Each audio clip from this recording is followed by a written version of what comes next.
In 2007, ExxonMobil's drillers asked if they could call a halt on drilling the Blackbeard West well, just 2,000 feet short of their 32,000-foot target that promised to be massively profitable. Those on the spot felt it was just too dangerous for them to continue any deeper. At the same time, the geologists wanted to go deeper to reap expected massive rewards, especially in the light of the investment already made in drilling that deep. The decision whether to halt or proceed was passed right up to ExxonMobil's CEO, Rex Tillerson. Rex decided to go for safety, saying it's only cost $170 million. Since then, Tillerson and his company have been accused of not having the guts by the financial markets, but no lives were lost. He could easily have given in to the Wall Street analysts, but that would not have been safety leadership. He did have the guts just because he stuck out for the safety of his people, whatever the analysts were going to think. In contrast, BP's Simila-Macondo well, also in the Gulf of Mexico, was drilled on to disaster in 2010. No one at BP called a halt. 11 lives were lost, the Gulf massively polluted, and BP was nearly ruined. Tony Hayward, BP's CEO, admitted he had known nothing about the well and its increasing difficulties leading to the explosion. ExxonMobil's drillers knew they both should and could signal their unease. ExxonMobil's management knew they had to listen and take them seriously despite the costs and the potential for criticism from a risk-hungry market. While some of BP's contractors voiced their unease on the Deepwater horizon, BP's own staff carried on regardless. Leaving their superiors in a state of ignorance, they took the lead, but clearly this was not safety leadership. What made the difference? Deep down, the two companies had very different cultures and very different leaders. One took safety seriously as well as making money. Exxon has never been shy about making a profit, but has held safety and care for the environment high ever since the Exxon Valdez disaster. The other company also took making money seriously, but had behind it a track record of disasters such as at the Grangemouth and Texas City refineries and the Alaskan oil field. My name is Patrick Hudson. I was Professor of the Human Factor in Safety at Delft University of Technology in the Netherlands. I want to examine leadership in the context of the culture of safety that an organization has. Unlike other forms of leadership, safety leadership is for everyone and involves publicly reaching for one level higher on the culture ladder than the organization is currently placed. So, what do we mean by leadership? What is a safety culture? Can you become a safety leader? Can you engineer a safety culture? Numerous academic studies of safety culture have found culture hard to capture, but all agree on one dimension, the importance of leadership and safety leadership in particular. Let's start with leadership. One common idea people have is of the autocratic, charismatic leader making fine speeches, exhorting the workforce to move forward, while always finishing with, "and be safe." This sounds good, but leaves a lot to be desired, especially when we know who will be blamed if there's an incident. Another approach to leadership is transactional, where we all agree about what the workforce is going to do, often in great detail, to make sure they don't have accidents. We still know who will be blamed when there is one, and it's not usually the managers who lead by setting tasks and targets for others. A better style is called transformational, where leaders work to engage people and create consciousness for safety, often by appealing to their better selves and using emotionally loaded examples to get the message home. Blame is much less of an issue with transformational leaders, but the result of such appeals is often to improve the safety climate and the workforce's perception of the leader, not necessarily to actually make them work more safely. What do good leaders do? Why would people want to follow them and make extra effort? There is a list most people, when asked, would agree about leadership in general and safety leadership in particular. Leaders have a clear vision. They know what they want. Leaders communicate, making their vision and expectations public. Leaders set a personal example of how to behave. Leaders have integrity. They can be trusted. Leaders apply clear consequences for those who meet or fail to meet expectations. This type of model works well in describing leadership practice, such as in politics, business, or the military.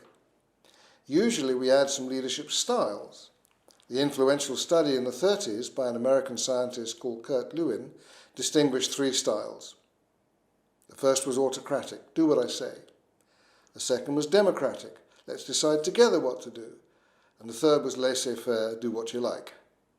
In the Hearts and Minds programme, we use a version of Hersey and Blanchard's model to identify four styles that leaders might adopt. We added their associated failure styles: telling and yelling, teaching and patronising, participating and do it all, delegating and abdicating. All of these map onto Lewin's styles. You can do the same for pretty much any other division of styles and activities. The crucial question here goes beyond style to what is the substance? So what is a leader to tell or teach? What are leaders participating for and in? What are leaders delegating? Our model taught me that there is not just one preferred style for those following a leader, and any style can go astray. If people believe there is one style of perfect leadership that fits all sizes, they are wrong. Sometimes people in the situation are best met by an autocratic telling style, emergency and crisis situations that have not been trained for. Sometimes a laissez-faire style is most appropriate when the group is highly competent, and anything other than leaving them alone would become interference, especially when a leader may know less than the followers. Lewin had data favouring the democratic style, but that may be an artefact of averaging studies. Like so many experiments, Lewin used students, and the results are projected onto real people facing real dangers. A friend of mine was appointed as shift supervisor at an aluminium smelting plant in South Africa. As a white man, although young and inexperienced, he was put in charge of a highly competent local team. He quickly spotted that what they needed to be highly productive and safe was for him to be a participating leader, setting an example from within the shift. One day there was a major incident involving flowing molten aluminium, and he instantly realised that this was new to all of them, with highly dangerous molten metal. This was a crisis, and he changed to an authoritarian telling style as he stood back to ensure he could oversee everyone and keep them all out of harm's way. Once the crisis was over, he reverted to the friendly guy he always was. What we learned is that real leaders have to know what their followers need, not what they can give them, what is appropriate for them at that particular moment and specific conditions.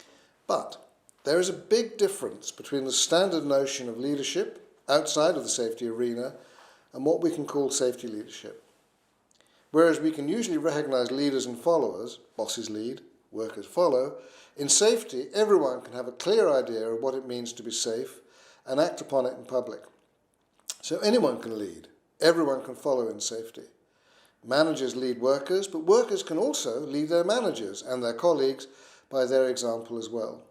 I pointed out in the last talk that what most studies had identified as the components of a safety culture were really an ideal end state, requiring a number of intermediate states to help people attain the higher level cultures. The same applies to the substance of what a leader means by safety. Rex Tillerson set a shining example. But safety leadership is far more than doing the right thing when such a critical moment arises. Tony Hayward failed, not just because he didn't make the right speech at the right time, he certainly failed there, but because he'd failed to have his workforce, wherever in the world, and no matter how lowly, know exactly what he would have wanted them to do. He made some fine speeches, and like his predecessor and his successor, promised that BP gets it. But that was about as far as it went. So, what I've learnt about leadership, and safety leadership in particular, is that it is not just about the style, but more about the substance. The most glaring gap, the bit people find hardest to do, is substance. What do we, as individuals and as an organisation, actually mean by safety? This really has to be a lot more than just the emotional call to be safe. If you have that articulated idea in your head, then you can create the clear vision. You know what you want, and you can communicate it much more easily. Integrity and trust become simpler to develop and maintain. You know what kind of example you have to set, and to whom. But surely, all that's required is to say the vision is safety first. Well, no. That's a pretty meaningless vision for someone faced with a choice at 3 a.m. when production beckons and we feel we can get away with it just this once. A personal and smaller Tillerson moment that still calls for real guts in the face of temptation. Saying safety first seems pretty simple to the outsider, someone operating with 20/20 hindsight, often sitting in an office on the other side of the world. Reality requires more than a slogan. At 3 a.m. you need to know what to do, how to do it, and why. What people understand by safety, how they understand messages about safety, and how they understand the risks they face is not absolute. It's determined by the culture, the common set of values, beliefs, attitudes, and working practices that determine people's behaviours. This collection is what we call the safety culture and can be distinguished into a number of different cultures that are increasingly better in terms of the safety culture ladder, from pathological through calculative to generative. In my previous talk, I discussed how we can become a better safety culture, moving up the ladder towards the proactive and even generative cultures. I mentioned leadership in passing as essential if you want to move up the ladder, while a lack of leadership is one of the best ways to slip down. I've come to realize that safety leadership, at least its content rather than its style, can be framed in terms of going one step higher than those around you. So if the culture is reactive, then leadership involves setting out a calculative vision and behaving in ways that make that come about. If the culture is already calculative, then the leader has to be dragging everyone else up towards the proactive stage. And if the culture is still predominantly pathological, and many unfortunately are, then reactive is where you have to be. Shooting for proactive is doomed to fail. No one will understand what you say, and they lack the skills to build on. An example of early safety leadership, one simple enough for the organisational safety culture of the time, 1984, was given by a member of Shell's Committee of Managing Directors. Simply, he said, "We are killing too many people," and instituted a reactive process, kept up to this day, whereby his top colleagues personally reviewed every fatal accident with the top manager of the country where the accident happened. This instituted a company-wide habit of reacting seriously to accidents, no longer accepting them as the price of doing business.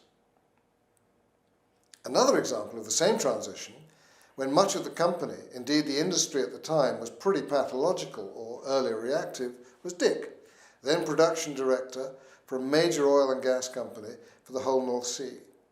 Normally such a person would have a stack of reports on his desk, which were then delegated for processing, even someone professing to be as passionate about safety as Dick was.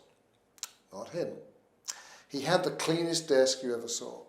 He was hard to meet in his office, as he was always offshore.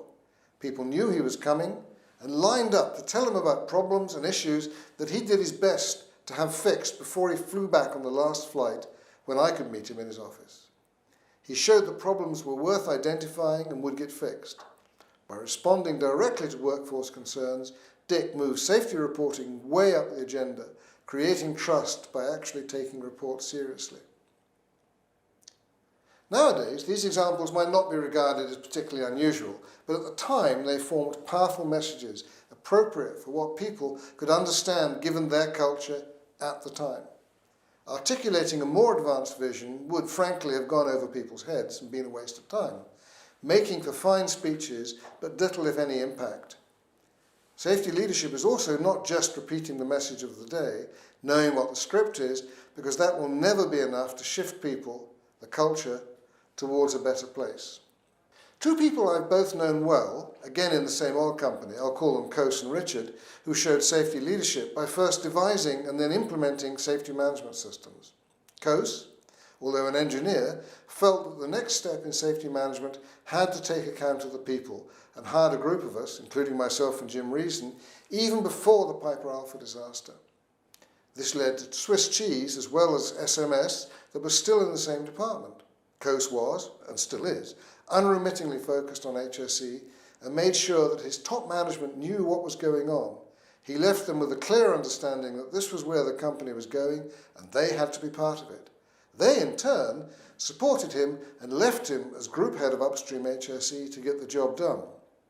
What we all put in place was essentially early calculative, an approach to safety that transcended responding to the immediate events, but started to look at the underlying factors and collect data.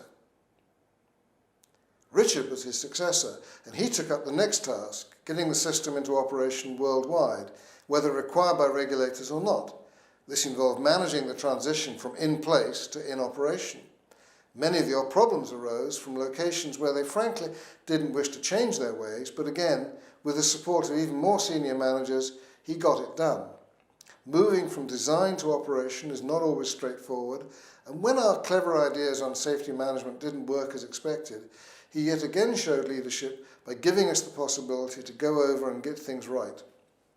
At the time, their boss, an Australian I'll call Rob, showed his leadership by backing them up, even though it meant he had to change his own habits and show publicly he truly believed in safety. Crucial to all these individuals was their emphasis on reaching out to all levels. I remember a safety conference in Melbourne where Rob and I shared a dinner table with an aviation refueler from Sydney who could hardly believe his ears when Rob was showing his workforce members where he wanted them to go next and start doing it themselves, proactively, as senior management started to take a step back out of the limelight. This was exactly what my next example did. Michael Abrashoff was not the brightest and the best in the US Navy. He graduated from Naval College in the bottom half, and when he got command of a destroyer, he didn't get the best, he got the worst, the USS Benfold. Re-enlistment on the Benfold was 0%. Presumably the crew hated the ship and the Navy. Mike Abrashoff selected re-enlistment rate as his measure of success and started to create what we now recognise as a proactive culture, building on and past the calculative culture that is the US Navy. He documented his efforts and how successful he was in a book called It's Your Ship, with the following set of chapter titles that reads almost like a description of the proactive culture for leaders. Take command, lead by example, listen aggressively, one of my favourites, communicate purpose and meaning, create a climate of trust, look for results, not salutes, effective, not just operational, take calculated risks, go beyond standard procedures, effectiveness again, build up your people. This is where you have to give power back, generate unity, the move from I to we, improve your people's quality of life. Mike made his crew members work to make themselves better and then recognised their successes in public. One thing he did to win the trust of his crew members was to insist that the ship bought its food supplies from better suppliers, rather than take the easy way out and accept what they were normally given. This both saved the US Navy a lot of money and led to a well-nourished crew for a change. He only had one autocratic demand: no country music when they partied in harbour. This kind of non-standard thinking is related to both engendering trust, but also in moving processes and procedures and making them effective, not merely requiring strict compliance, but making things work. Re-enlistment shot up to nearly 100%. His crew's competence scores became stellar, but he discovered that he had missed one vital component. He never communicated what and why he was doing to his fleet peers, who became jealous, leading to problems he documented in the second book, It's Our Ship. Another example I've worked with was vice president of part of a major Southeast Asian airline maintenance company. He decided that his staff should go on a hazard hunt, but they had to fix any problems they found as part of our program to improve the safety culture. This is proactive behaviour where power and responsibility are beginning to be handed back from management to the workforce. One group identified a major risk, but they also knew it would be expensive to fix, so they held back. The VP and I went to look at what they'd found. We suggested some extra possibilities that reduced the price tag to only $1.5 million. Then he said, "Do it," and walked away. As far as he was concerned, it was cheap at the price. Finally, I was lucky enough to find a generative organisation, a coal mine of all things, and learn about how they got there. Yet again, safety leadership by the general manager, who I'll call Peter, involved Peter developing a vision of what a truly advanced safety and production culture might look like, and then driving the whole mine in that direction. The miners were not necessarily comfortable, at least to start with, as he devolved power over production planning, training and operations to the teams, stepping back over 2 years. One of his intentions was to deliberately counter the prevailing mining culture in which miners took out their brains and left them in a box at the start of the shift. He took away their boxes, metaphorically, to make them take responsibility for their actions and develop mutual trust. The result of this and many other actions was that the mine had both the best safety and production performance in the region and stayed open and profitable long after it was originally planned to be closed down. In all these cases, safety leadership appears to have involved the leader identifying and publicly pushing a vision that represented one step higher on the safety culture ladder than the organisation was at the time. The advantage of using this knowledge is that a safety leader can articulate for themselves a much more detailed vision of what they aspire to than just being safe or safety first. Anyone armed with a clear and more detailed vision, what, how and why, will find it much easier to communicate, to know how to behave, whatever their personal leadership style.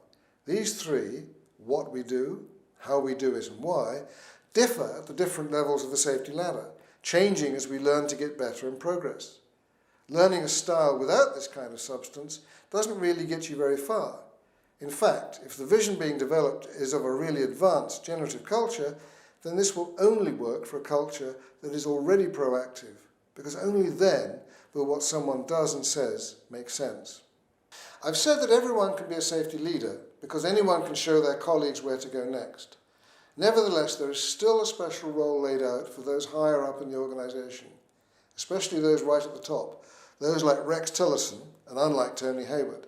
If those at the top do not develop their own vision and seek out and actively support those who share this below them, then no matter how much transformation the workforce might attempt, they will always be shot down if those at the top are not leading in the first place. The inverse, however, does not need apply. It's just harder for senior safety leaders to find ways of getting everyone on board with their vision, like Peter when he no longer allowed his miners to leave their brains in a box for their shifts. Senior safety leaders have to search out and publicly support those below them, right to the bottom, who are trying to be safety leaders as well. I've covered what the vision might consist of, an articulated view of what safety means for everyone on the next step of the ladder. I've also stressed the importance of communication because leadership is a public activity. Setting a personal example, showing integrity and developing trust also take a lot of effort. A simple tool I like to give people is the idea of a walk-talk ratio. Whenever someone is communicating a vision, how much are they backing it up with deeds as well as words? You can use this to rate your bosses, your colleagues, even your reports, although doing it to yourself is harder. Someone with a ratio of 1 is walking the talk. Someone a bit lower is probably pushing the talk and has to follow up. Someone with a low ratio is really full of hot air. I once met someone in Houston who I rated well above 1 because he was doing great things but was weak on the talk part, which is also so vital in leadership. This was Mike Abrashoff's lesson with his peers. A bit lower than 1 is probably where I would like people to be when that extra is where they want to get to and everyone else, which is what I've been equating with safety leadership. 1 may be fantastic, but is also easy to get when you don't push past the envelope of your own comfort zone. One last lesson I've learnt over the years. When we started out, after Piper Alpha, to define and implement the concept of a safety management system, we discovered that although you could generalize management systems to anything, such as environment, quality, occupational health, early efforts that did this fell flat. We realized that organizations have to start simply and then can generalize once they've acquired the managerial skills. Safety formed the point of the wedge, as accidents are immediate, salient, and hard to repair, unlike some of the rest. Leadership is often taught as if you can learn to be a leader and then apply it to safety. But the lesson applies here too. Learn to lead in one area, I suggest safety, and get the hang of it. Integrating safety culture and safety leadership gets us around the style-substance divide. Even if you're not too good on style, you can always be good on substance. And honestly, if you can't lead on safety, what can you lead?